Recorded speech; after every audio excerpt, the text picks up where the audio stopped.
Ladies and gentlemen, welcome back to the Push Start Media Network, where you can't do anything in life unless you push start. There we go. You're learning. We're 5 episodes in and you're learning. I'll forget by next week. That's fair. Guys, if you haven't, please leave us 5 stars on Apple iTunes. It really does. 5 star, 5 star, 5 star, 5 star, 5 star. Legends title, 5 star.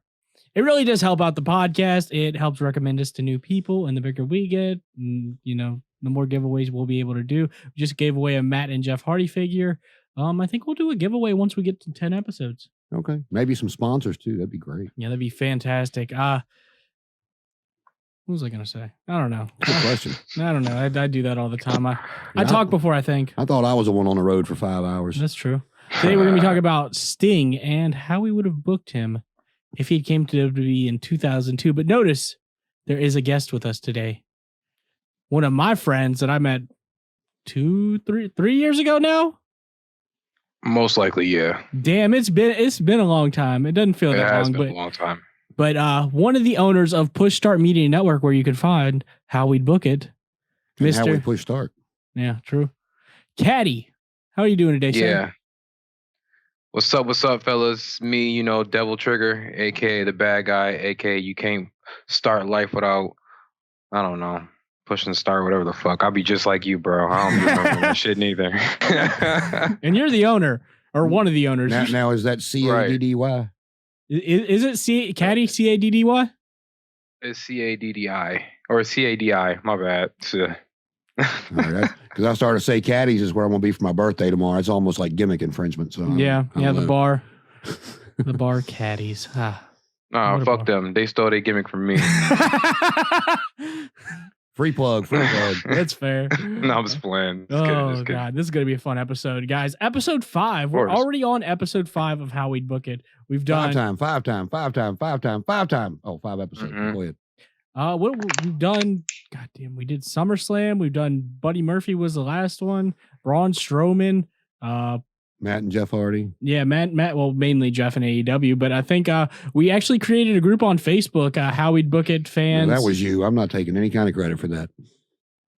Okay, I created a group on Facebook. Jesus Christ! I mean, take credit where credit's due. I don't know, man. Facts, man. Do the Champa. I don't think I can reach that far. I mean, you just did it.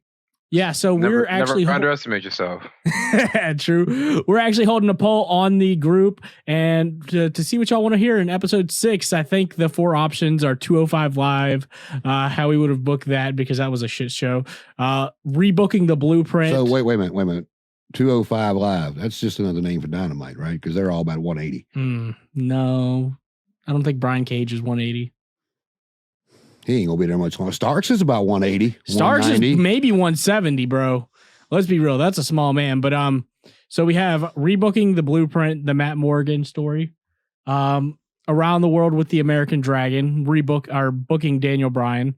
And then Bryan Danielson. Yeah. Fade to AEW, the booking of Malachi Black. And so far that one's in the lead. Well, it's hot news. Mm-hmm. I mean, if Daniel Bryan popped up and signed back with WWE or signed with AEW or, announced he was going to be in New Japan for like a 5-6 match deal, it's whatever's hot right now. So that's true. So y'all might be hearing episode 6 about Malachi Black or whatever y'all want to hear. Go to the Facebook group, How We'd Book It fans, a pro wrestling group. It's a lot of fun in there. I've been posting. So yes, you have. Trying to interact with the fans and. But we love you. We love you all. We do. So today, like I said, we're going to be talking about Sting. More specifically, how we would have booked him in 2002 if he had came to what was it, WWF at that point? It was WWE. Was it WWE? Okay. Yeah, they did the whole get the F out thing before WCW ever closed. Ooh, okay. See, I thought it was WWF, but it's WWE. So let's talk about Sting real quick. Sting was a WCW legend. Right? Sting the Surfer. Oh yeah, he did have that bleach blonde. Yeah. Come on now, man. You gotta know that. No, I don't know what he started as. How about you, Cadi? You remember what he started as? I think he was somebody's tag team partner. I mean, I know he was with the Ultimate Warrior or the Dingo Warrior as the Blade Runners. Yeah, the Blade Runners. Yeah. That's exactly what it was. But before the Blade Runners when they discovered Jim Hellwig and Steve Borden, aka the Ultimate Warrior and Sting, in a gym, it was for these big musclehead fuckers that didn't know what they were doing, and they brought them all 4 into Memphis as Power Team USA. I didn't know that. So I mean, they didn't. The other 2 didn't last long. Don't get me wrong, but I mean, they were there for a minute, and then the other 2 they got rid of, and they put the Blade Runner gimmick on Rock and Sting as they were at the time. Yeah, and then the Dingo Warrior. I mean, something never changed. Ultimate Warrior never learned how to wrestle. Rest in peace, but God, that man never put on a good match. Well, I mean, he had the look. I mean, neither did Hogan, but to be fair, that was everybody. Hogan could tell a story. Actually, a lot of them, I don't think a lot of them could wrestle back in the day. It's just a bunch of, because it was the first time it was ever happening. You know what I mean? Well, it depends on what promotion you're in, because just about everybody, the NWA and some of the smaller territories those guys had been on the road working 300 days a year, so they knew their craft. Right. But them bigger guys, they didn't have to. When Vince would, global and was feeding 350 person after 350 person to Hulk Hogan. King Kong Bundy. I mean, that's why they always, back in the day, that's why they called the IC belt the working man's title. Because you had Shawn Michaels, Randy Bret Savage, Hart. Ricky Steamboat, people like that could go. So Pat Patterson. So speaking of Bret Hart, that'd be another good episode. How WCW should have booked Bret Hart. See, that's something I'd have to go back and look at, because I don't know shit about what Bret Hart did in WCW. Nothing. That's the point. Yeah, it wasn't nothing. Goddamn thing. Yeah, I know. The only thing I ever saw with Bret Hart in WCW was when Goldberg speared him, and he had that. Wasn't he like a special guest referee or something like that? Was he? Yeah, he refereed the. He come out and he was like the special for the NWO or something for the Sting Hogan match at Starrcade. Yeah, but no, I mean, just to, not to get too far off topic, but Bret could have appeared on that Nitro after the screw job. Mm-hmm. And I don't care how pissed off he was. If I'd have been Bischoff, I'd have been, look, put your big boy pants on. I want this Raw emotion on my TV show. They waited like 4 weeks to put him on TV, after the screw job. It's like, come on, man. Then the buzz had died down. Yeah, they fucked it up from the get-go. But that's not what we're talking about today. We'll do that on another day. So my first introduction to Sting was actually in TNA when he was with the Main Event Mafia. So I wasn't really familiar with Sting in WCW. I know that was your bread and butter. That's what you watched every Monday night Nitro. Really? You ain't know the Crow Sting? Dude, I didn't start watching wrestling till I was like 12. And that was 2009. Wow. That's and you crazy. Went back and done any homework on it? I mean, I've seen. I went back and watched pay-per-views. I went back and watched some of the old Sting Flair matches. I went back and watched his debut as the Crow. But I don't know everything about what Sting did in WCW. Sting was one of those guys, if he had the right dancing partner, could look really good. Right. If he didn't have a Flair or a Funk or hell, even Muta. They protected Sting because they knew, Dusty did, because Dusty wanted him to be that next big breakout star. And, Sting will tell you to this day that Flair made him at that Clash of the Champions and carried him 45 minutes, carried him. And as Flair did with a lot of people. Yeah. But I mean, Flair made him look like $1 million on national TV. It wasn't just a house show. And, Sting was one of those guys, that's why I'm not sure how he would have done in WWE, WWF, because the Ultimate Warrior is a prime example. Sting was much better in the ring than the Ultimate Warrior, but he still wasn't a technical guy. And Vince didn't do a good job of protecting those guys that needed it. No, I agree. Depends on the storyline. I mean, I think maybe Vince is like right now, Vince is more looking for characters, and Sting probably had if you could compare the two, like Sting or The Undertaker, they had a lot of story-based lines, right? But the only thing that's different between the two is that I believe that The Undertaker was more technically sound as a wrestler. He was a better wrestler at that, He was much better in the ring. Yeah. Oh, yeah, that's a fact, but they had the enigmatic figure thing going on. So it's just like you're wondering, what is this guy going to do? How is he going to appear? The lights shut on and all. That's a big thing in wrestling, shut on, shut off the lights and shit like that. Honestly, they could have did a lot of things because they protected a lot of bozos in WWE or F. you know, and they weren't like you said, the Ultimate Warrior. He wasn't the best wrestler, but his energy and gimmick told the story. And I guess that's all you needed. Triple H. The old Bobby Heenan line. The Ultimate Warrior was great when the music hit and the bell had to ring. I mean, the same thing with the Sandman. Let's be honest. Sandman entrance was fantastic. Enter Sandman by Metallica, one of the best entrances of all time. Then the bell rang, and you're just like, unless he was in an Extreme Rules match, you're like, bro, I don't care. Yeah. Well, going back to Sting, I mean, your earliest memory is of him in TNA. And yes. That was like Joker Sting, right? No, not at first. That was toward the end of his TNA run, like probably like the last year and a half, maybe. All right, something like that. Yeah, I mean, it was him going crazy, but I mean, have you watched any WCW Sting at all? Yeah, like I said, I went back and watched the Flair Sting match where Clash of Champions. I watched some clips on YouTube of Sting versus the NWO when he came back as the Crow Sting, but I mean, I'm not like super familiar with like everything Sting did in WCW. Well, if you go back in the annals of history, the best storyline that WCW told during those Monday Night Wars was Sting. Yeah, pretty much. Until the Starrcade match. That's what Hogan, right? Yes. Yeah. That's when they screwed him over, kind of. Well, actually, all the way. I don't know how much you've listened to that on that, but Sting hadn't been in the ring. They kept him out. They hadn't planned on keeping him out of the ring that long, but it wound up being almost a year and a half that they kept him out of the ring. And there was so much anticipation for his return.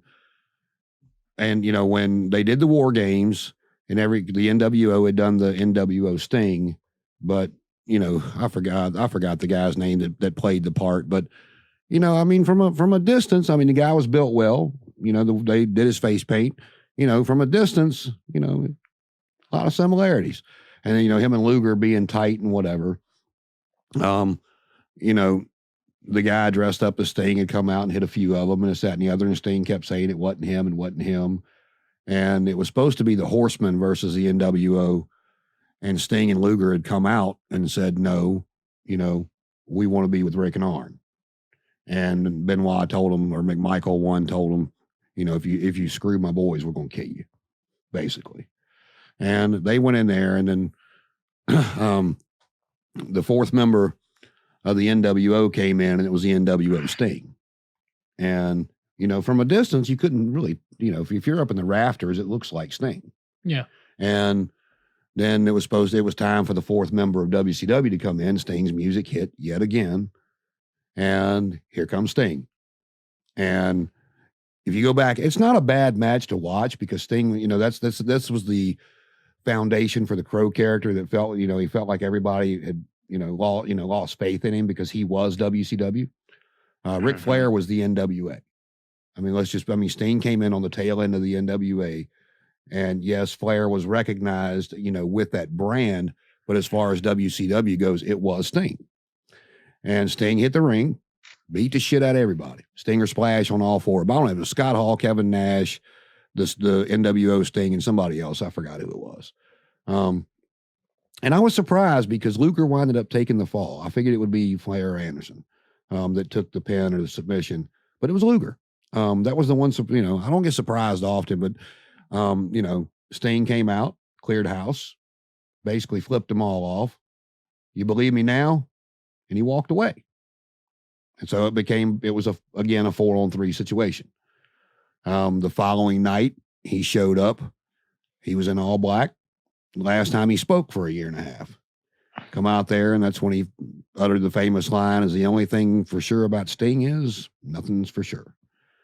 But he had changed his face paint. It was the same style of face paint he was using. It was just all white. Yeah, right? it was just all white. And he was just wearing just a regular black trench coat. Right, exactly. Mm-hmm. And then it went from, you sit there and you got to watch his transformation into the Crow character, being up in the rafters and looking like he was about to cry and his hair starting to grow out. But I've listened to several people talk about it, and they all pretty much have the same story. That if you go back and watch the Starrcade match, it was so anticipated. Everybody says Hogan was ready to lay down for him clean because he thought that was what was best for the company. Yeah. But, they said that, Sting doing his character, he hadn't wrestled in a year and a half. He basically had got to the point to where this is when he was going through his religion stint and everything. And I'm not knocking that. More power to you, whatever makes you happy. But you still have a job to do. Sting was always known for, his body. And they said they hadn't seen him without the jacket. They hadn't seen him without a shirt. And he showed up at Starrcade and they're like, ugh. And that's when Bischoff said, Hogan looked at him and said, brother, we got to talk. So, he didn't look like he'd been in the gym, didn't look like he'd been in the tanning bed. He just looked good. And, and then they did the finish. And, there's 400 stories of that. It was supposed to be a fast 3 count. And Hogan had, story has it Hogan told Nick Patrick not to count the fast count, to count normal. Yeah. And sounds like something Hogan would do. Nick Patrick's story was somebody, when he was telling that story, somebody said, well, what did the boss tell you to do? He goes, I just told you what the boss told me to do. He goes, you asking what Eric told me to do? He said, Eric told me to count fast. The boss told me to count normal. I was listening to the boss. And, and then they did the thing. And because like I said, I was watching the match and then Bret Hart come out, talking about, no, this isn't happening again. And I'm like, what? It was a clean 3 count. And then, Bret restarts the match. He does the Stinger Splash, puts him in the Scorpion. Hogan taps out, new champion. They go back and forth. They take the title away from Sting. Didn't he hit him? Didn't somebody hit him with a chair shot though before that? Not that I remember, but it's not saying it didn't happen. It was something that like just took away from that moment. I don't know. Like somebody had to come in there and do something. I'd have to go back and watch the whole match again. Yeah. I just know I was disappointed in for that big a build up and as good a story as they told. And then after that, they just, he went for a year and a half and didn't talk. And all of a sudden he's screaming again and smiling and joking. And it was just a letdown. Yeah. I mean, it was just like, and then they put the red paint on him and he's the NWO Wolfpack Sting. And then I didn't mind that one that much. So I liked the face paint looked cool. I mean, the red and black looked cool. I liked it, but it just, the character to me was never the same. They invested so much time in it. And I blame him some. I mean, because there's been I've heard more than one interview of people talking about that Hogan and Bischoff are 100% right about the shape he showed up in. You're off for a year and a half. You should come back. I mean, your timing in the ring may be off if you haven't gotten in the gym with somebody in a wrestling ring. That's to be understood. But you should come back, if you're only showing up for 30 minutes to, whatever, be shown in the rafters, you should be in the best shape of your life because they're still paying you, 6-7 figures a year to. Yeah, you should be hitting the gym at least 6 times a week. I mean, 6-7 figures a year to do nothing. You're not going on the road. They're only using that for, Nitro and sometimes Thunder once that came along. But, I don't know what all he was going through in his personal life. I know him and his first wife, after he had all his revelations, split up and stuff like that. And, I would have to do some research on that timeline.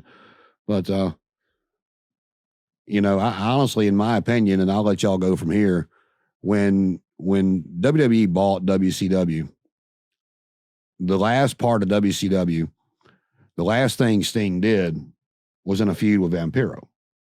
Oh, that sounds awful. They did some like graveyard matches. Like he set Sting on fire on top of the Nitro sign, trying to get Vampiro over, and the crowd just wasn't buying it. Fair enough. I mean, Vampiro was real big in Mexico, and they were trying, kind of like with Conan, and Conan got over more in the States than Vampiro did, but they were trying to take that magic that whatever Vampiro had done, and Mexico and bring it here, and it just never transpired. They thought it was the part of the whole New Blood thing. Vampiro was part of the New Blood and all that stuff. But I mean, once that feud was over, Sting disappeared, and I forgot exactly the angle because they were trying to get rid of all the older guys. Yeah, and that's when the Flairs, Flair had been he had come back to TV as the authority figure. And then, before WWE had bought it, the week before, when Bischoff thought he was going to be the one taking over, he had made an announcement that all four, being it was going to be the series finale on TNT, that he was welcoming back any world champion that wanted to come. And, we hadn't seen Sting in forever. I mean, I'd have to go back and look at the timeline to see exactly how long he had been off TV. But it's the same concept. He showed up, and I was just like, really? Because he had cut his hair. It was still brown, but he had cut his hair. It wasn't slick back. Him and Flair both wrestled in a T-shirt. Flair said he was embarrassed. He didn't want to do it. They told him what they wanted to do when he got there, because he hadn't been wrestling. He'd been the authority figure. Yeah. And he said that he had a little pudge on him and hadn't been working out the way he does when he wrestles full time. And they wanted Sting and Flair to send off Nitro, because that's the way it started. And the match was bad. For a Sting Flair match, like I said, both of them hadn't been in the ring. And the character they spent so long building, it wasn't, if you watch that last Nitro match and then some of the other stuff leading up to it, it just wasn't the same guy. And that being said, where we're going with this is how we would have booked him if he would have went to WWE. I think he did the best thing for his career possible, because when he was in WCW, when they closed down, he was just the man called Sting. He went to TNA, helped get some of those guys over. He was in decent shape when he showed up the first time, and he became the icon Sting. Yeah. And if you go back to 2002, the way he looked, that character that had sold so much merchandise that they had built up to face, the biggest star in wrestling, it was a shell of it. And if I go by that to bring Sting in to WWE when they bought it, I would have done one of two things. Kind of like we talked about with Buddy Murphy. Look, man, we're not going to bring you in with the invasion angle because we can't put you over that way. We're not going to be stupid like WCW was to have a whole locker room back down from two guys with a baseball bat, like they did Hall and Nash, because it made their whole locker room look weak. Yeah. They might have got a couple shots in on a few guys with baseball bats, but when you got 20 guys out there to two, those baseball bats are going to get dropped real fast. Yeah. No, you get a few good licks in, but yeah, what I'm going with is, if you want to bring Sting in 2002, like Flair. Flair came back after being off that time. They didn't put him right in the ring. It was a great angle with Vince about, him buying the shares from Stephanie and Shane. They sent him into a good storyline. Yeah. Well, we knew it was bullshit, but for TV, it was a good storyline. And if you would have brought Sting in, and I love Sting, I always have, but if I would have brought him in the way he looked, coming off, losing to Vampiro some, he went over some, they were back and forth. But then, that Sting and the Sting that wrestled Flair on the final Nitro, if I'd have brought him right in like they did Booker T and DDP, looking that way, there's no possible way that I can justify putting him over a Rock, an Austin, Undertaker, Cena, Angle, Jericho. Well, I think the way you probably introduce him is just how you get him to be put over. As far you wouldn't.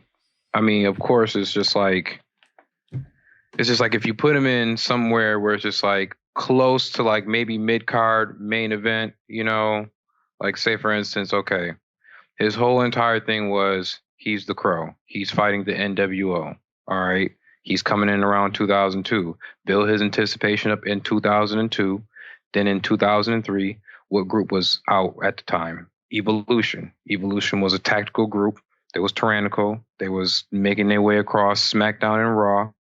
So around this time, you could be easily building him up to maybe him fighting against the Power, getting over the rest of the group. You know what I'm saying? But not, how you got to take a couple of L's before you take a really good victory. Not necessarily gaining the championship, but at least, No, I agree.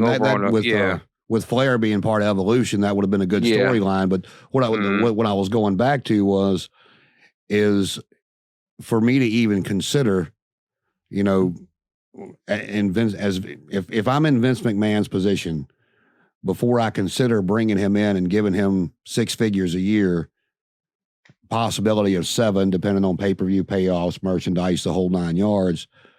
You know, we're going to put pen to paper, and in that contract, when you show up, I want Sting. I don't want this guy that wrestled Ric Flair on Nitro. I don't want this guy that wrestled Vampiro. You know, we're gonna build this up a little bit. I mean, hell, they could have done with him what they did with Taker when Taker's hair was short. You know, we're gonna give you shots to grow your hair back out. You know, I want that guy. You know, I want that character that was built up to face Hulk Hogan, right? To be the one that debuts. I don't want this. You know, and you know, you got to keep him off TV for a little while just to make fans miss him. Yeah, you can't have him jump immediately over. But, well, and that's what I was going back to with the NWO storyline with Hall and Nash, because, you know, if you brought him out there and you put him with Booker T, which is the only, you know, because DDP really never was part of the invasion angle. He got the stalker gimmick with Taker's wife. But, you know, you can't put him next to Booker T and then all the, you know, Sean Stasiak, Chuck Palumbo, some of them other guys, and expect them to do anything against Austin, Angle, Taker, Rock, all them guys. You would have set him up to fail from the get-go. So they would have had to have held off on him. And like I said, get him back in shape. I mean, like, do you want to? I mean, it would have been because Vince, from what I gather, is a pretty direct guy. Like, you want to work here or not? You know, you got the ability to make a lot of money, right? And you know. No, I didn't make you, but, you know, people respect you. They like you. You know I can sell a lot of merchandise with you, the masks, the shirts, everything else. But, you know, you got to put in some work here. You know what I mean? Get a better body. I mean, I need this guy back that, you know, they built up. And I can help build you further. And I mean, you know, no. I mean, as a if the match would have ever happened, I don't care how much they would have built up Sting, unless it was the American Badass. But I don't think nobody would want to see that one. But no. I mean, if you put, you know, The Undertaker against Sting in the WWF, I mean, Taker should win every time. Yes. I mean, true. It's just, I mean, that. Well, like I said, it really depends on, like I said, you had from 2002, you had him take that year off. And if you're going to book him in a storyline that canonically makes sense with his character. So you can literally build up his anticipation. You working with somebody that's mid-card to main event, which is Triple H to Batista to Randy Orton. You know what I mean? And then, like you said, you got somebody that's from WCW. Their ranges from wherever they were taken over was from 2005 to 2007. So like I said, from 2002, would have gave him more than enough time to work, build up his body. 2003, you could have been introducing promo cuts to, or matter of fact, not even in 2003. 2003 Evolution's time to shine. You know, maybe within 2004, have him do little cuts, have him do the little rafter things. Nostalgia makes everybody go over, and then just have him work. Have him work in that feud. You know, like I said, you working with Ric Flair. You already work with Ric Flair. You know, you working with Triple H now. You know, probably mid to main eventer. You know, Randy Orton, a new fresh and coming wrestler, you know, can put those guys over. They can put him over. Batista, you know, like I said, just an anti-authority figure. No, how he wrestles. Well, that's what he was. I mean, you know, when he finally figured out. But I will say that, you know, when they brought him in 2016, I thought they did a good job of debuting him. Oh, at Survivor Series? That's facts. Yeah, I mean, against the Authority. Well, between, you know, that and the video game and the build up for the video game and the way they talked about him being put on the video game, I thought they did a phenomenal build up. It was just, you know, again, he you know, now he's talked about it. I mean, he said on several occasions that the injury was his own fault. It wasn't Seth's, that he just didn't tuck his head like he was supposed to. He's like, damn it, I knew better. I mean, I wished, you know, being as it was Triple H, I wish they would have. And that was the stupidest fucking match I think I've ever seen in my life. Correct. Well, I mean, you know, DX coming out to help Triple H. Okay, that's one thing. But then you got the NWO coming out. These are the three guys that caused him to go into the despair and create this whole character. And they're going to come out and help him. I was shaking my head the whole time. It made no sense. Right. No, not at all. I mean, it was just a nostalgia moment. It's all they wanted. Yep. Right. And then I feel like DX would have probably helped him more than they would have helped out, you know, because DX is anti-authoritarian. You know what I mean? Like, they break the rules and stuff like that. It's way too much to pull the trigger on certain things, you know. But you are exactly right when it comes to just, it depends on how much he wanted to work in that earlier period if they wanted to pull the trigger. But by the time it's 2016 and you got this whole WrestleMania event with Triple H and all this stuff is supposed to go on, his first debut, he loses. Like, yeah, I mean, they did. The sledgehammer was what caused him to lose. I mean, okay, yeah. but in his first match being Triple H, if it'd been the Undertaker, by far put Taker over. I'm not by far put Taker over, but two things about that match that aggravated the shit out of me. First off, being in the stadium where they were doing the whole light gimmick for him too. It was on during the day. It was, it was the sun was still out when Sting's match came on, so the entrance was subpar. To opposed to what it could have been if it had been nighttime. Yeah. Right. But like I said, if it had been, him versus Taker like he wanted, by all means, put Taker over. But I mean, I like Triple H. I always have. I think he's a great in-ring tactician. But at the end of the day, Triple H has done put everybody over. So for God's sake, dude, put Sting over on his first match anyway. I'm not saying let Sting go out there and beat Seth for the world title. That you're trying to build up new stars with Seth there, and a win over Sting's a feather in your cap. I'm okay with that because Sting had been out of the limelight, TNA, yes, but out of the limelight for over 10 years, and so I'm okay with Seth going over on him.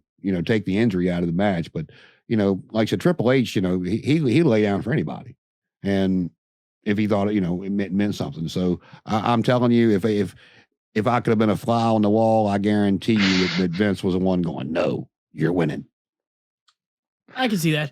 We're going to kill WCW. Put the final nail in the coffin. More personal than anything, because like Sting or the NWO is like the heart and soul of the NWO. I mean, well, WCW, same thing.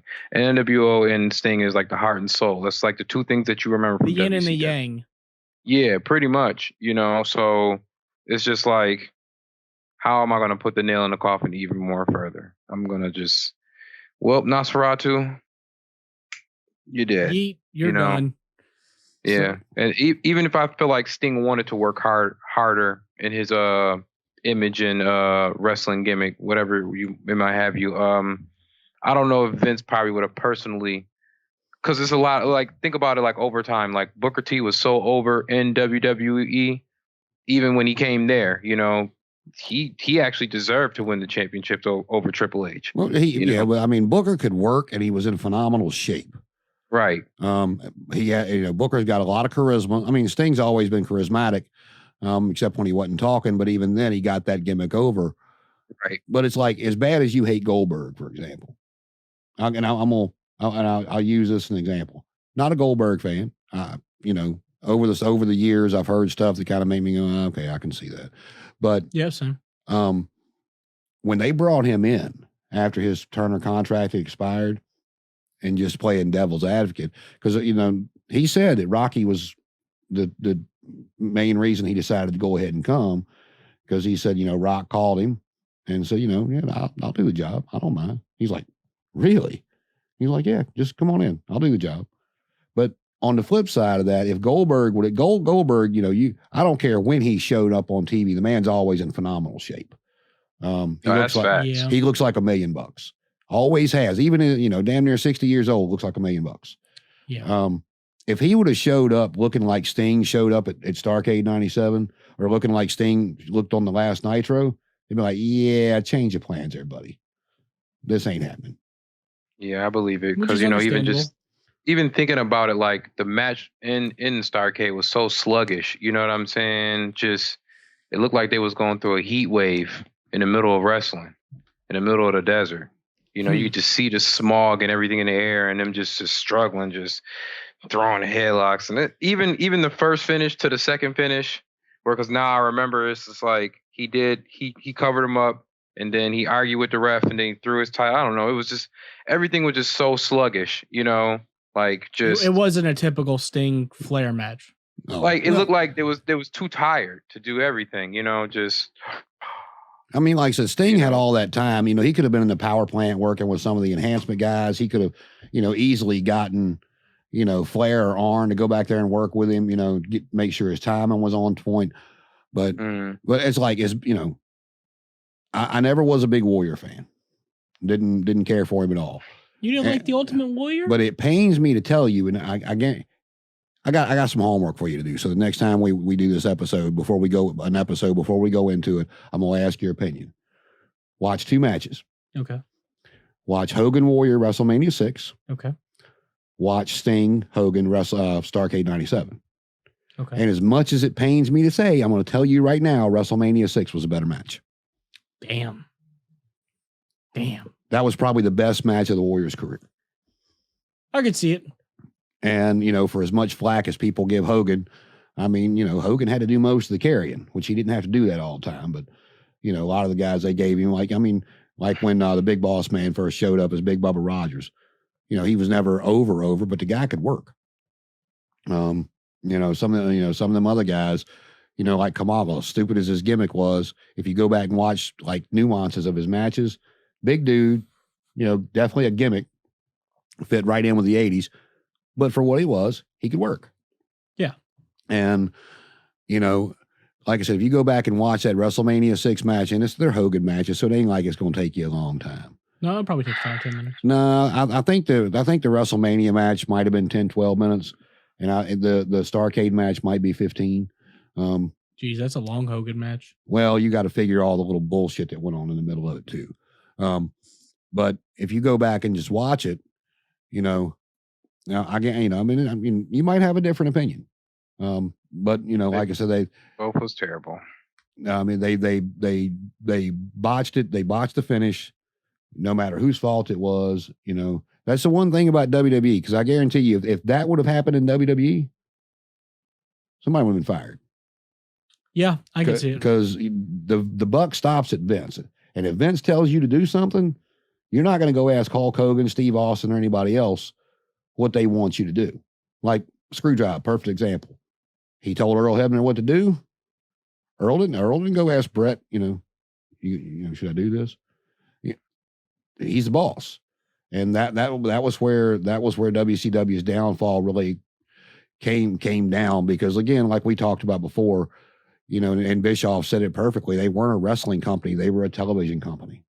The NWA was a wrestling company, but once Turner bought it, it was all about the television production.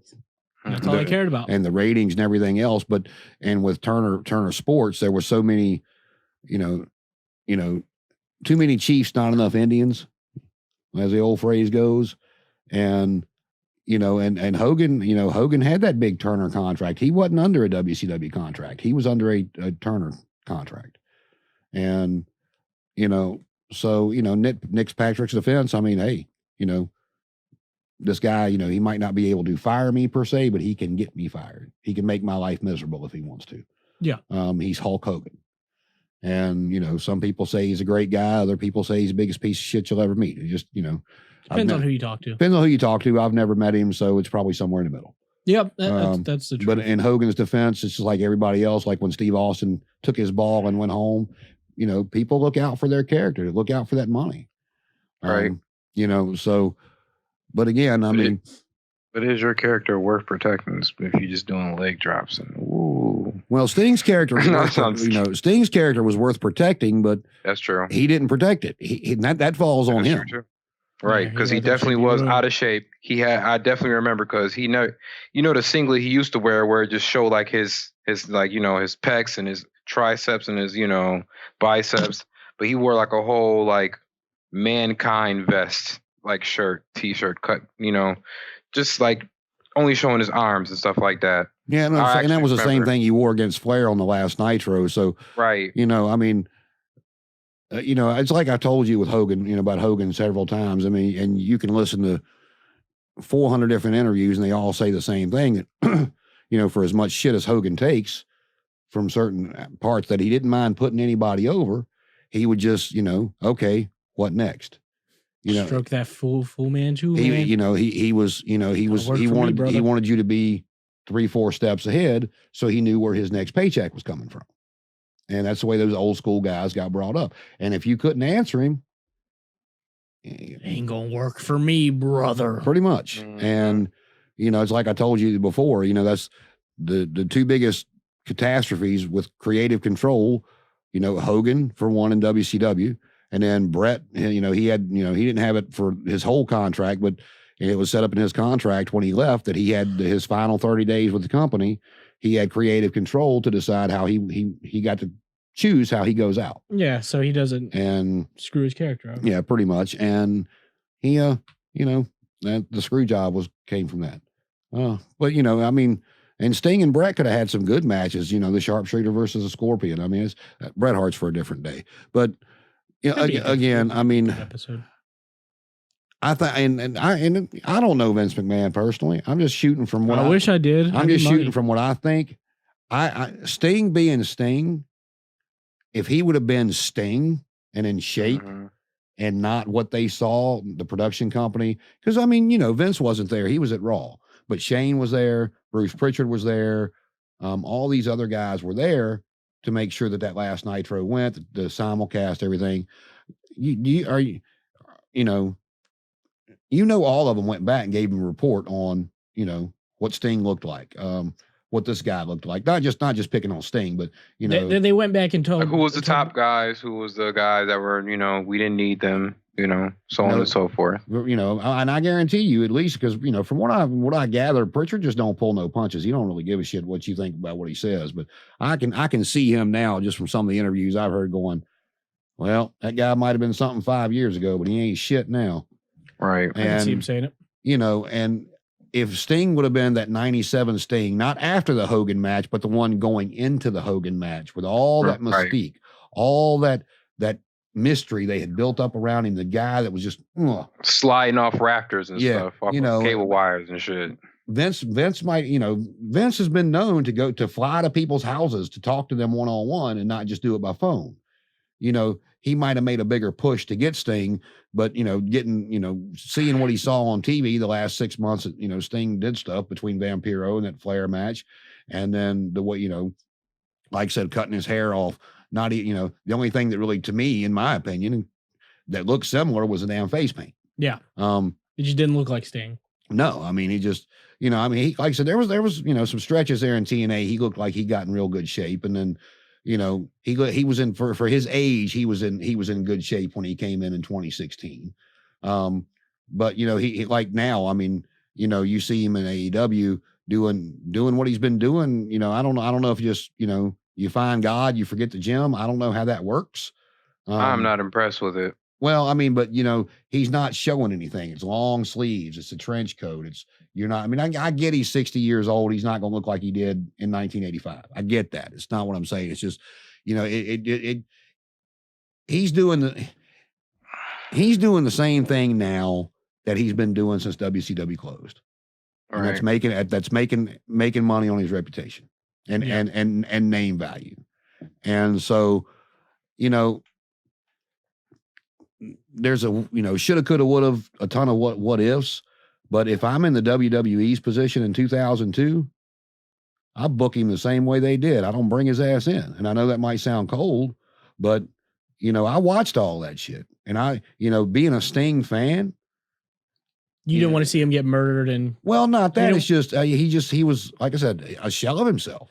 You didn't want to see him tarnished anymore, and it's just like it wasn't even worth it. No, because if he would have came in 2002 looking the way he did, he would have been mid-card at best, losing to the 1-2-3 Kid or X-Pac. No, yep, you're right. Yeah. Now, okay, so this is where I'm going to tell you how I would have booked him. I wasn't there for that day. I like I said, I didn't start watching wrestling till 2008. And that's your fault. Thank you for that. How's it my fault? Because I was at your house, and then I see Scott Steiner shaving Petey Williams' head, and I'm like, this is interesting. And I watch the next week, and I see him do the Canadian Destroyer, and I'm like, okay, here we go. And now we're here. Now we're here. Pushing start. Yeah, exactly. Pushing start. So if I would have booked... Shameless plug. Buy the shirt. Buy the merch. Buy something. Use a promo code. I don't know. Cadi, get us a promo code. Buy that shit right now, or you'll die in a death match with glass and nails. Or Vampiro will set your ass on fire and ruin your career like he did Sting. Or AEW will put you in an exploding ring. Right, and you gotta fucking type all this shit. All of this shit. You gotta type the whole entire thing. Even what I'm saying right now. And exactly. So okay, so with Sting at the last end of WCW, he like we've already discussed, he looked terrible. If I was Vince, if I was booking this shit, I would look at him and be like, look, dude, I'm not going to bring you in until the end of 02, and you need to be in the best shape of your life. You're not in the shape you need to be in to wrestle. I'm not going to bring you in with the invasion. The invasion's going to, if the invasion sucked. It was awful. One of the worst wrestling gimmicks or wrestling storylines of all time. That's what he looked like. Yeah, not great. You showing us the V neck, V shirt cut off with the it was bad. So I would just look at him and be like, look, dude, you're gonna get in the best shape of your life. We're gonna pay you. We're gonna put you under contract. We're gonna pay you, but you're gonna get in shape. We'll even pay for a personal trainer. Whatever. Right. Get him in shape. And then I would have him debut at the 2002 Survivor Series. Don't ask me what the hell happened at the 2002 Survivor Series because I don't remember. I would just want to mirror the Undertaker's career and then just book him. But see, that's where but 2002, was he Taker again, or was he still the badass? I don't remember. He might have been the American Badass. I didn't think that started till 03. I don't remember. But that would probably be about the strongest time you probably book him, or the Stinger. So I believe he might have been that. Let me fact check that. But I will tell you a good way they could have, I'll let you get back to you. I'm not trying to step on your booking, but if he was still the badass and they wanted to, bring Sting in, the old stuff that Taker used to do before he became the badass, not exactly the same, but the stuff that WCW did to make him look so good, the lightning bolts, the thunder coming down out of the rafters, which I don't know if they'd have done that after Owen Hart, but they could have coming up under the rings, out from under the ring, and basically leaving the badass laying, but then, maybe I forgot exactly how he lost that Buried Alive match to Kane at this 2003 is his badass debut. The Buried Alive match he lost to Kane at Survivor Series and then came back as the dead man at WrestleMania. Oh yeah. I remember that. You could have had Sting help Kane and put him in the coffin, put him in the hole, I should say, and then you could have had Taker versus Sting. I think why won't you just keep them separate? You know what I mean? Because they two different. They have the same kind of mystique, but I feel like you saved that. Yeah, I keep going back to that because that's the only match in WWE that Sting wanted. That's I think that's the plateau right there. You don't want to hit that's like the Stone Cold and Rock. If he gets to that level of proving himself and working himself through up the mid card and so on and so forth. No, I agree. It's just the match everybody wanted to see, and that's where I'm going to go with the booking of it. Like I said, have him debut at the 02 Survivor Series attack Taker. Since we're 100% sure he was the American Badass, I would just make the match with Kane not have happened. Maybe have the Undertaker be in the traditional Survivor Series match. Have it come down to a one-on-one match between whoever and Taker. Have Sting debut attack Taker and take him out and have that person win their Survivor Series because of Sting. You could have, I don't remember how long it was, but I'll tell you some of the best shit that WWE's done in years, in my opinion. And I'm sure I'm probably leaving out stuff. The first Shawn Michaels Taker match at WrestleMania 25. We know how good the match was. I'm not even talking about the match. The build up for that match was fucking phenomenal, man. And you could even with Sting's white face paint, you could have done something similar as him being the Dark Angel. Because bringing Michaels out in the all white and him raising up and the crucifix while he's up there talking about he was going to bring the Undertaker into the light. That was a great build up, and then the match delivered. That was my problem with Starrcade 97. The build up was fucking phenomenal, and then the match was just like anyway, continue. I'm sorry. You're good. So have Sting attack Taker at the Survivor Series, and then for months, have Sting occasionally attack Taker. Undertaker trying to get his hand on Sting, and eventually lead to the match with he'll have him get on the Titantron, but like, you're not the Taker I want, and have him revert back to the Undertaker, the dead man. And like the way I'm booking Sting, I'm only going to have him under a year contract. I don't want the man. I want the entity. Yeah. I don't want the badass. I want the dead man, and have him revert to the old Undertaker, and have, let's say what was the pay-per-view before? No.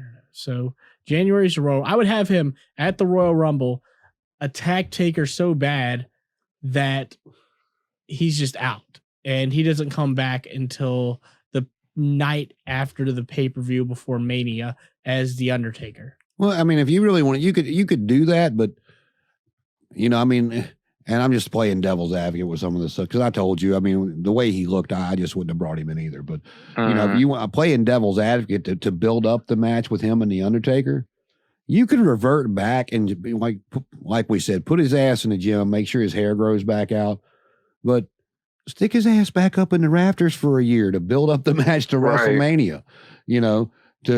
He's stalking Undertaker. Wherever the Undertaker's at, Sting's in the rafters. And I think putting him with Undertaker is just a bad idea off the rip, because it's so just a match obvious. Everybody wants to see. Yeah, like I said, But I hear you, and I agree with you. To get to Taker, you need to put him over some. I hear you 100%. It's just I revert back to that because he's publicly said that was the only reason he signed with WWE, and the Triple H and Seth Rollins match were just kind of thrown at him, and the tag match was Cena against Big Show and whoever. It was just the only match he wanted was Taker, right? Right, and I get that, you know what I mean, but it's just like working the time between that and one of the most important transformations because the Undertaker and Sting just so happen to be my favorite two wrestlers of all time, so. The most important transformation for The Undertaker is when he got buried alive from Kane. That is when he came up with the amalgamation of his American Badass style and the actual Taker style. When he came out with his, his training gloves, MMA gloves, he came out with the whole fusion of the gimmick, and that's when he probably put on some of his best wrestling matches, like just him being a more solid character. So I don't you have to allow that transformation happen. And in the character of Sting wasn't I feel like you should follow the character's suit to how it is. Like Sting is an anti-hero. Sting is an anti-authoritarian figure. You know what I mean? And just him facing off against Evolution and whatever is going on and Undertaker going through whatever he's going through, keep them characters separate until it's time for, just like The Rock and Stone Cold. They had their own separate things going on, but on the side tip, you knew that eventually they was coming together to clash because what's the ultimate goal? They want the WWF or E championship at the time, whatever. So you got to let them build up. You know what I'm saying? Like, just because, just like the one guy. Remember the one guy, that white priest dude? There was a holy angel dude. He was the opposite of Undertaker. Malachi. Yeah, right, right. You pair somebody like that. You know what I mean? It was Kevin Thorne was his name. Right. You pair somebody sure, he was good. He was probably a good sound wrestler. His gimmick was probably okay at first, but you putting a lot on this character. Like the Undertaker didn't become the Undertaker just out of nowhere. You had to build up a lot of energy just for him to even be a solidified supernatural force. You know what I mean? I don't know, man. If you go back and watch his debut, his debut was pretty ominous. Yeah, no, I get that. He had little kids crying in the front row when he came out. Jesus Christ. Of course. But I mean, but Sting, you know what I mean? The Crow Sting, his debut was I'm standing in rafters, sliding down on, you know what I mean? You have to let the energy build up for these characters to be who they are, you know what I mean? Because sure, there was the American Badass, but like I said, if it wasn't for the Kane booking to put his brother under the ground, bring back that supernatural iconic I don't think that Sting could have brought that out of him like Kane could have. Because if you look at the bookings between Kane and the Undertaker between that time, and just Glenn Jacobs could go. I mean, he always could. But it was more like the storytelling of it. You know what I'm saying? No, that was probably as long as they did that. And Glenn Jacobs said on his Hall of Fame speech that he thought Kane and the Undertaker was the greatest story WWE ever told. And right. I mean, I can't argue with him. It's the storytelling element, and once they get past that, you know what I mean? Now that entity is out there. You know what I mean? No, and going back to 2002, no, I agree with you. You can't bring him right in against Taker, but You know, in 2016, with him being as old as he is, and that being that being the match he wanted, and the way they debuted him with the video game, I think they could have gave him that match. Oh, for sure. That should have taken the place of the Triple H match. But you know, you never hear anybody say anything bad about the Undertaker. But I have to sit back and wonder in 2016 if he didn't say, you know, Vince, no, I'm not interested. You know, you know, 10 years ago, yeah, it would have been great, but now I'm just, you know, I'm not interested. And nobody's ever said Taker said that, but I can guarantee you Taker's been around long enough and has enough respect to where if he'd have said, Vince, I want Sting, he'd have got it. That's true. Vince is, I mean, Taker's Vince's boy. Like him and Michaels both during the Monday Night Wars, they never left. So like basically anything they wanted, they got. So I mean, I could completely see that, but no, Cadi, I'm hearing you. You're saying you're not against the match. It just has to be the right story, right? Like if it was older, like in 2016, of course, just give it to him. You know, just give it to him both. You know what I mean? Yeah. But back then, if he was willing to work for it, because I definitely agree with what you're saying. Like he wasn't in shape. He was coming off a trash two-part storyline with the NWO, and then the final, you know, explosion match with Ric Flair to end all be all. But get him back in there, you know, build that mysteriousness up, skip the whole invasion angle. You didn't see Sting, but you're wondering, where is he at? You know, he's in WCW, so where would he be at? You know, build up your evolution, you know. They could still be as great as they were, you know what I'm saying, or as they were doing, but just introduce him as that reoccurring character to stop. There's plenty of characters at the time, too, in 2002. Well, no, like I said, I agree with you there. That's a great idea. That would have been a great idea, a great way to bring him in because Flair is the time. Yeah. You know, Flair ties that together, why he would be against them. No, it'd be a great story. And I mean, that's something I didn't think about that I would actually like to have seen because all these factions with their years run together with me. So I'm not, you know, I didn't think about that either. It's just, like I said, I told you my main thing is, you know, him being in shape.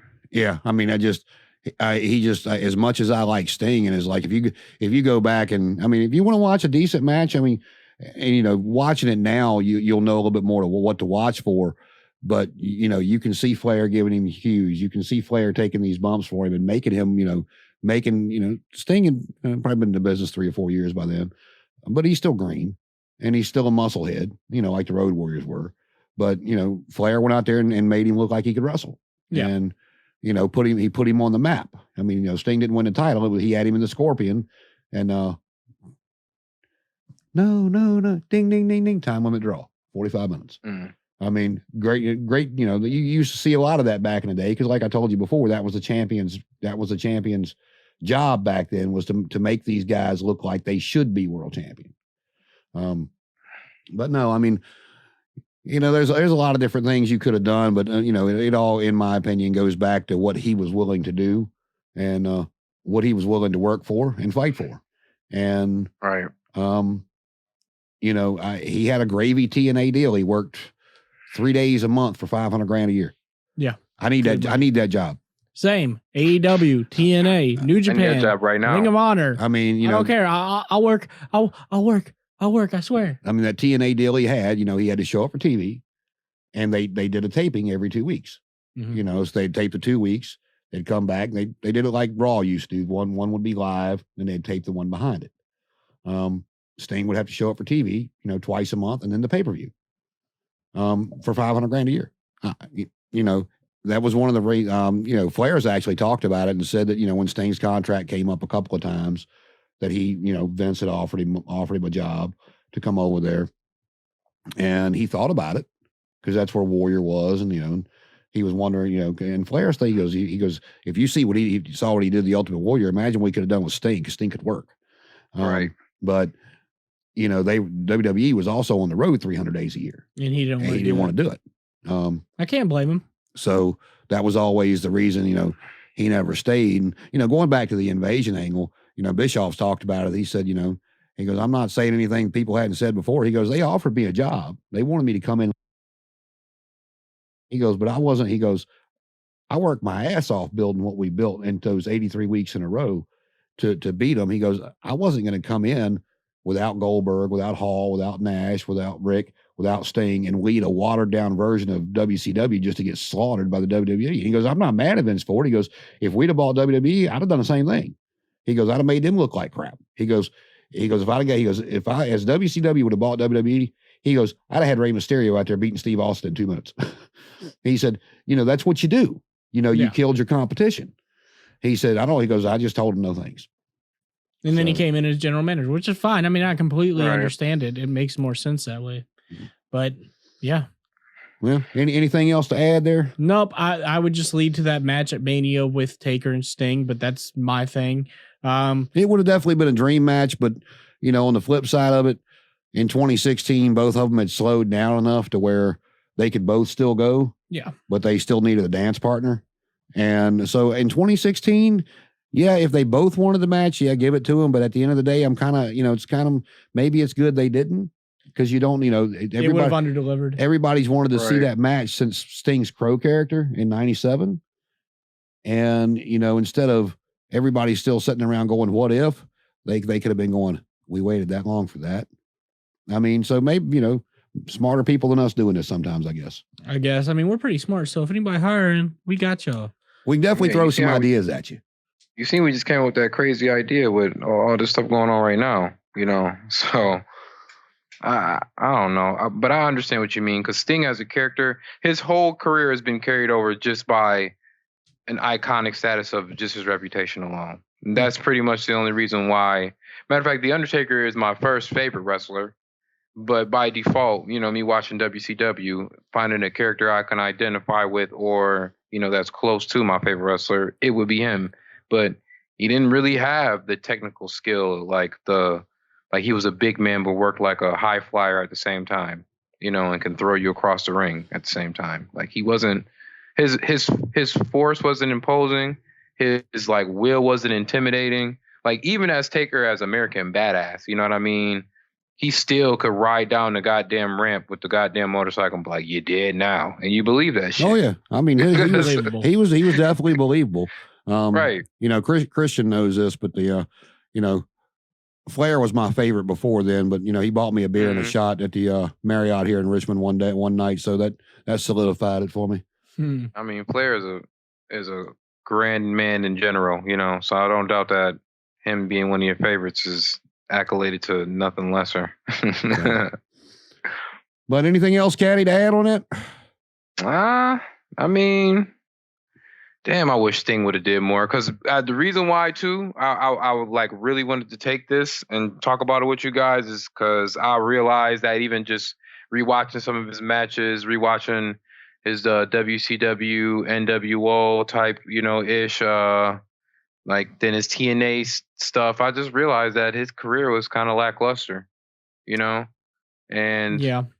to when you started saying like the way he was working in his last two matches and how he was sluggish and was out of shape, and I could attest to the same thing. Like if you're gonna work in this business, you got to work hard for it, because you only got this far based off of your character's reputation. And you didn't put in no moves. You didn't put in like the first time that I ever seen, I think, The Undertaker versus somebody was, I believe, was it a ladder? No, it wasn't a ladder match. I don't know. I know it wasn't against Shawn Michaels either. I think it was against Kane, but I was a child, and he ripped open the cage door.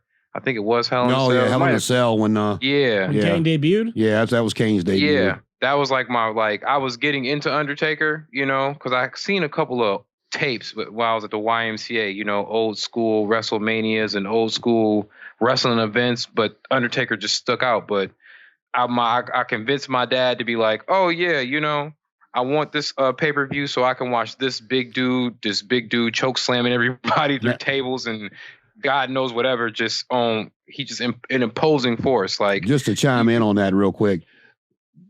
This is what these old school guys talk about.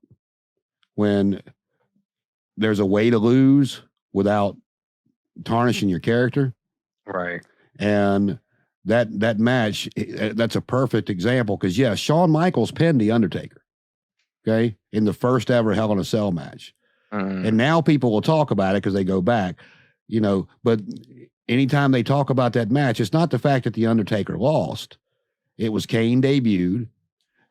Nobody, it didn't matter one way or the other whether he won or lost. But what it did was it kept the title on Michaels, allowed him to move on to whoever the hell he went to next.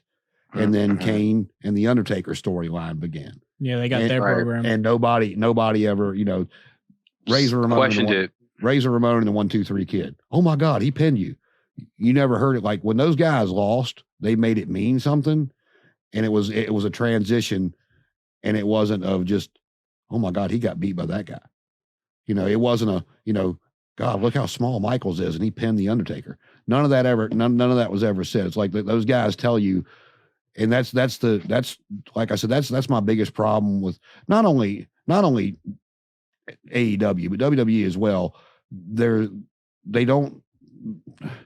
There's no organic strong storytelling. Right. And I was just saying that to my man, other Christian that I work with. Go ahead. And it's like with Kenny Omega, for example. I mean, he could, if he wanted to come out every week in that suit and tie and be a world champion, he could probably get a little bit more over with me. But I mean, this dumbass comes out one week in a suit. He comes out one week in women's zebra stretch pants, looking like a complete fucking douchebag. There's no tell me how you really feel. There's no consistency there. I mean, and like these guys that got over and are looked at as icons and legends and greatest world champions of all time. I mean, Flair will tell you, he said at interviews, he said Sting laughed at him one day. He's like, because he goes, what are we going to do tonight? He's like, press slam. He's like, damn, Rick, we do that every night. He goes, yeah, and they cheer every night. It's a different town, dumbass. Let's go do it. And he's like, damn, he's right. Consistency. It's like, there's just no, these wins and losses, that AEW said was going to mean something. They don't. They're just, they do it too quick. It's hot shot booking. And I'm going to keep reiterating the same thing till they change my mind. The best goddamn thing on TV right now is fucking Roman Reigns. You know what? And I agree with that. I acknowledge you, sir. Didn't think you'd say that 3 years ago. No, I didn't. I hated him 3 years ago. And you know what? I agree with you because I was just talking to my business partner, the other Christian, about like why it's not like I don't like AEW. It's just like they don't have any good storytelling, I don't think. And then he was and I said I really can't get behind a wrestler within there. Like, sure, I like Kenny Omega. Back when we was doing like WWE 2K stuff, you know what I'm saying? His gimmick where he was all the crazy champion, the bad guy. I had a Bad Guy Inc. storyline and stuff like that where we took a created Kenny Omega wrestler, and I basically won all the chips from my friends and stuff like that when we fought for him. But if he was going to do that, he should have been like a big Yakuza boss, like you said, suit and tie. Like, he came here to do big business, you know what I'm saying? Like his shoes were from Prada. He was a true heel, like something like that. Not just like this. I don't know what character he's trying to be or what's going on, but I like it. But then he said, why don't you get behind Darby Allin? I said, I don't like him. You know what I mean? He's too small and too frail. I'm gonna give you a difference in the two of them right now. And I'll give Kenny his due with Jungle Boy. He went out there as an old school champion and did with Jungle Boy what he was supposed to do. Kenny went over, Jungle Boy got over. That's right. That's what the old school champion should do. But WWE has done such a good job, and God damn, I didn't think I'd ever say that again for a while. But they have done such a great job of booking Roman Reigns. I mean, who on the roster do you think actually has a chance of beating him? I mean, you're going to take this match at Money in the Bank coming up with Edge, and okay, yeah, Edge didn't get his one-on-one. Dumbass, he beat two of you. You ain't gonna beat him by yourself. Yeah, he pinned both of you, so it's like if he had just pinned Daniel Bryan, I would be like, okay, exactly. But he pinned both of them, so it's like, I mean, they have put him over and put him on this pedestal so much that the only believable threat, in my opinion, would either be a champion versus. First, you got to build up Bobby, because you just let Bobby lay down as Xavier Woods, and I rolled my eyes with that. But I didn't like that shit either, bro. Build Bobby back up. Shit too. Let him start running through people. If you want to do the Clash of Champions or Survivor Series, Battle of the Champions, or bring Brock back and let him run through a few people. And then, as the MMA fighter, the badass, because nobody ever remembers when Lesnar loses unless they bring it up. He's still credible. But he lost to Drew. That's the only thing. Okay, but that was the other. But the thing about, I think Drew is another guy who can take that off of him. But I mean, they have done such a good job putting him on this pedestal. They're going to have, in my opinion, they're going to have a hard time taking that belt off of him because there's just nobody on his level. It's the only two people I can really think that can really take it off of him is Seth. Seth is doing his own thing, so I don't even think he'll Friday Night Messiah. I think that he'll just be more like a he'll face Roman Reigns, but just to put him over because he's already been a Universal Champion, so on and so forth. But I think the two people that can actually take that from him is Drew McIntyre, because he can have another, run where he comes over from the trade of SmackDown and Raw. You know what I mean? He's never been a Universal Champion. He actually had a really good run being the regular WWE Heavyweight Champion. So let him do that now, And they already have a continuity within feuding because technically Roman Reigns didn't really beat Drew. He distracted him and, within what was it, Survivor Series? Yeah, it was a Survivor Series match. Champion versus champion. Right. And the only other person I can really say that can take the title off of Drew and there wouldn't really be a real problem with it is The Fiend. It's always be The Fiend. They got to build The Fiend back up after losing to Randy Orton. Well, they got to do the same thing with Drew because Drew's done lost 85 matches in a row to Bobby Lashley. I think it's only because, see, my working theory is that the only reason why they're doing this is to show that, you become so obsessed with this championship that, yes, you have what it takes, but you can be your own worst enemy. So maybe it will be time for you to take that energy and switch it over here, which is why I thought it would be great where, as opposed to, they signed a contract for, Bobby Lashley and him to have that final face off. There would be a distraction finish or whatever, so you screw Drew over. He can't do it again. So what's his other options? When the trade or draft happens or if Money in the Bank happens.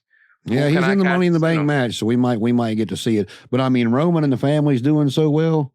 I don't even think you can take that off of him. Right. Yeah, it's like whoever's going to cash in, like who do you cash in on? Because I mean, I didn't see what happened Monday. I know MVP and Bobby got into it, but Xavier, he basically beat the shit out of Xavier the whole match, got cocky, and then went to pick him up, and Xavier rolled him up and got the 3 count. Surprise, 1, 2, 3. But yeah, Roman and the family's doing so well, man. They went out and partied the other night. Roman and Jay got a car. Jimmy didn't get the memo. All right. That's fair. And then on top of that, I want them to be tag team champions alongside with Roman Reigns being that's kind of the smart ass remark I just made because Jimmy getting his 5th DUI. So I don't know where they're going to go with that. Yeah, apparently a lot of people higher up are pissed, but apparently Rock made the save. Was yeah, he's good. He's good. Well, yeah, I mean, and that could be, but the last time he got a DUI, I don't know if you remember, he wasn't hurt. He was off TV 6 months. Yeah. So. Oh yeah, I remember that. I actually do remember that. So. Yeah, I mean that's some shit they would do. But I guess we could talk about Roman Reigns and how we'd book him in another episode, maybe a year out, but how we'd book Roman Reigns over the next year until WrestleMania. But I mean, as far as Taker and Sting versus Taker and Sting coming to WWE, whatever. I don't know what I'm trying to say. I would have liked to seen the 97 Sting before the Hogan match against Taker. After that, my interest was lost, to be honest with you. Okay. All right. I mean, the only reason I kept going back to it was because that's just the one thing that Sting said he always wanted. But I'm telling you, I don't think Taker was interested because if, Taker's got enough pull, if he'd have wanted the match, he'd have got it. Period. That's true. So, but anyway, anything else to add there? I don't have anything else to add. Cadi, what about you? You can't start anything without pushing start. Or whatever the fuck you guys talk about. I was kidding. Well, for good old JC sitting next to me and our special guest, that too. Take your hair down. Cadi, we appreciate you joining us. I love you guys. It's always, it's always be a pleasure. And as far as Sting goes, that's how we'd book it.